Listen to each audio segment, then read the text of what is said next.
Tagal naman ni ate. Uy, babe, kanina ka pa dyan sa phone mo. Ano bang inaano mo dyan? Kala ko gutom ka na. Di pa ba tayo order? Sige babe. Iniintay ko lang mag-reply sa ate kung nasan na siya eh. Naiwan ko kasi yung wallet ko. Andun yung panggastos natin ngayon. Pero wag ka mag-alala, malapit na yun. Pinadala ko na. Babe, ano bang problema? Di ba ako naman ang magbabayad? Babe, napag-usapan na natin to, di ba? Ako ang gagastos sa atin dalawa. Sige na nga, kakainis ka naman eh. Total, ayaw mo magpatalo sa akin. Anyways, order na ako ha. Titingin ako sa menu. Ay, sama ko na din yung ate mo sa pag-order. Sige. Malapit na yun sa ate. Ay, Diyos! Mamimit ko na siya, finally! Wait lang, babe. Kinikilig ako.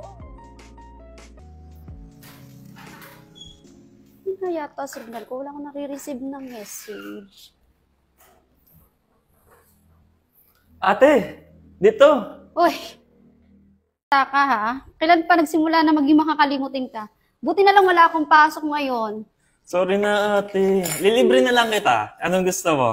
Totoo ba yan? Oo, Hindi ko babayaran? Hindi, Uy. ako magbabayad. Parang nung last time, ako yung nagbayad nun eh. Ako magbabayad this time, ate. Sige na, anong gusto mo? Milk tea, burger? Mukhang blooming na blooming. Talagang iba yung tsura ng kapatid ko ngayon ha. Mukhang in love ka. Kaya siguro nalimutan mo yan. Hindi naman, ate. Mamaya nakikilala mo kung sino kasama ko, ate. Tong excited naman talaga sa mga kakamit niya ngayon na. Gustuhan ko ba yan? Oo naman. Baka naman paiiyakin ka lang yan ha. Di yan, ate. Buti nakarating ka nga agad, ate. Huwag mong ibahin ang usapan. Kilala na ba ako niyan? Nakwento mo na ba ako sa kanya? Opo. Ninikwento kita palagi. Sinabi mo ba na mabait yung ate mo? Oo naman, maganda pa. Yan naman ang gusto ko sa iyo eh. Siyempre, kanino ka pa magmamana tayong dalawa sa ating mga magulang? Siyempre. Bukod sa bulsa ko. Wala akong dalang pera ngayon. Sorry ka. Ate, madami akong pera ngayon. Ako na magbabayad. Hi, babe. Ito na pala niyo. Thank you, babe. Love? Anong ginagawa mo rito? Akala ko ba ngayon interview ng trabaho mo? Tsaka, magkakilala kayo ng kapatid ko? Kapatid? Oo. Clyde.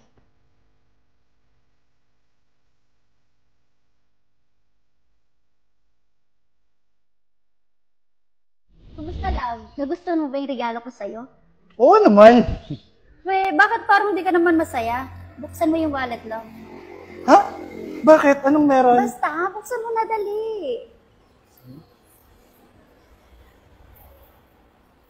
Diba? Wow! Love na love talaga kita. Ano ka ba, love? Alam ko naman na kaya ka malungkot kasi may pinagdaraanan kang problema sa pera. Kaya naman, di ba palagi ko sinasabi sa'yo, love, na kapag may kailangan ka, wag ka magdadalawang isip na magsabi sa akin. Alam mo naman, love, na palagi ako nandito para sa'yo, di ba? Alam kaya kita. I love you. Basta love. Salamat dito. Babawi talaga ako sa'yo. Huli ka nga rito. Sus, babawi ka dyan. Love, bawing-bawi ka na. Tsaka naalala mo ba noon, nung magkatrabaho pa lang tayo, crush na crush kaya kita noon. Tapos, love, parang wala namang magkakagusto sa akin. Feeling ko nga nung mga time na yon, love, parang papunta na ako sa pagiging matandang dalaga. Pero dumating ka. Kaya simula nun, parang na-secure ko yung pakiramdam na hindi na ulit ako mag-iisa, love. Tsaka, yun pa lang, love. Sobra-sobra na yun. Kaya hindi mo na kailangan bumawi sa akin. I love you ulit, love. Dali ka dito, dali. Ang saya-saya ko talaga, love. Ako din. Saya ko. Mag-iisang taon na rin tayo, no? Saya mong kasama. Mahal na mahal kita. Tandaan mo, love, lahat ng kailangan mo. Sasabihin mo lang sa akin, ha? Huwag kang mahihiya. Promise yan. Promise. Oh, thank you, love. Mahal na mahal mo talaga ako, love. I love you. Love you too. Love, I love you. Love you too. Appear na lang tayo. Ay, yung babae na yon, ang bilis-bilis pa ikutin. Kung sa bagay, Wala namang papatol sa kanya eh.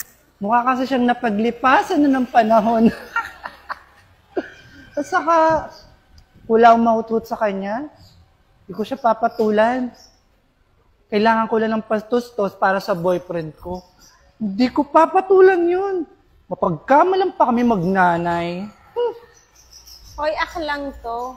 Tigilan mo na nga yung kalokohan mo. Tandaan mo, digital na ang karma ngayon. Paano pag nalaman yung bakla ka at may iba ka pang jowa?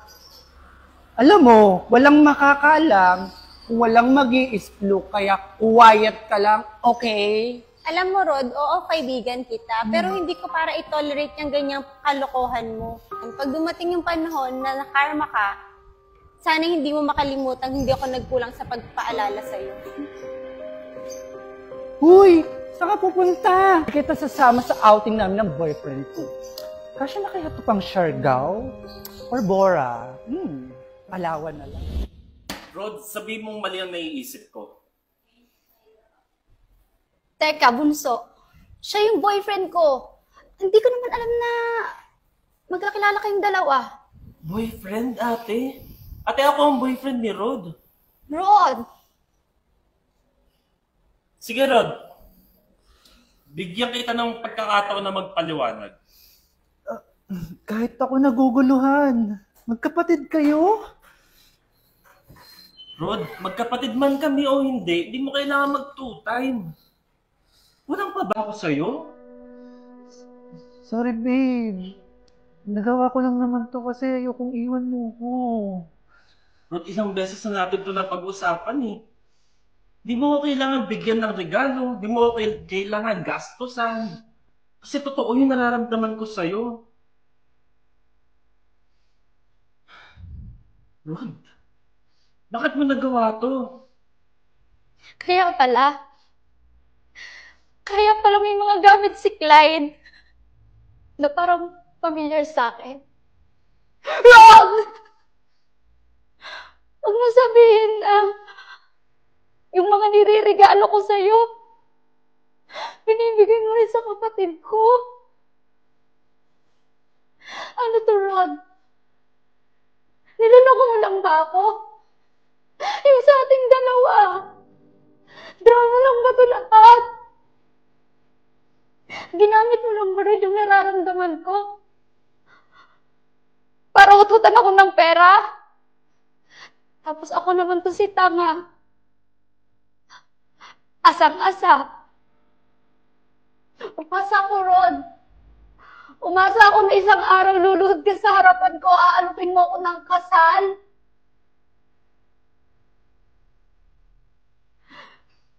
Rod. Talaga ba? Ha? Sa lahat ng magagandang bagay na pinakita ko sa'yo? Lahat ng bagay na binigay ko sa'yo? Lahat ng hiniling mo, binigay ko, Rod. Pati yung mga hindi mo hiniling dahil sa sobrang pagmamahal ko sa'yo, Rod, ibinigay ko yun. Pero alam mo kung ano mas masakit doon, Rod? Pati sarili kong kapatid. Pinagmukha mong tanga. Rod. Clyde, sorry.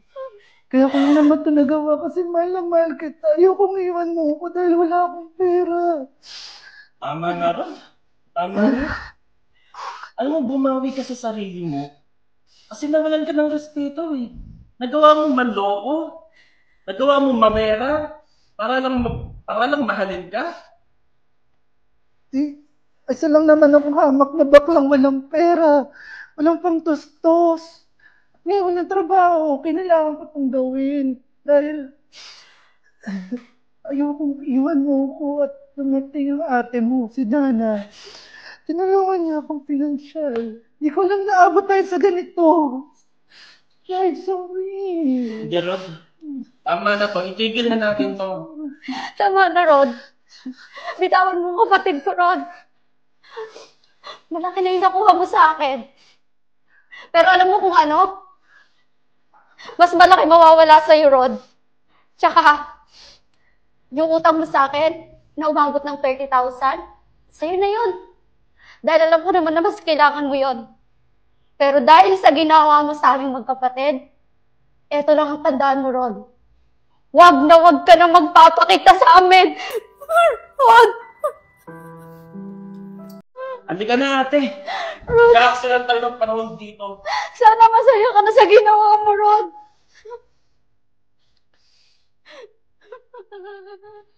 Ang tanga-tanga ko. Oh. Ay.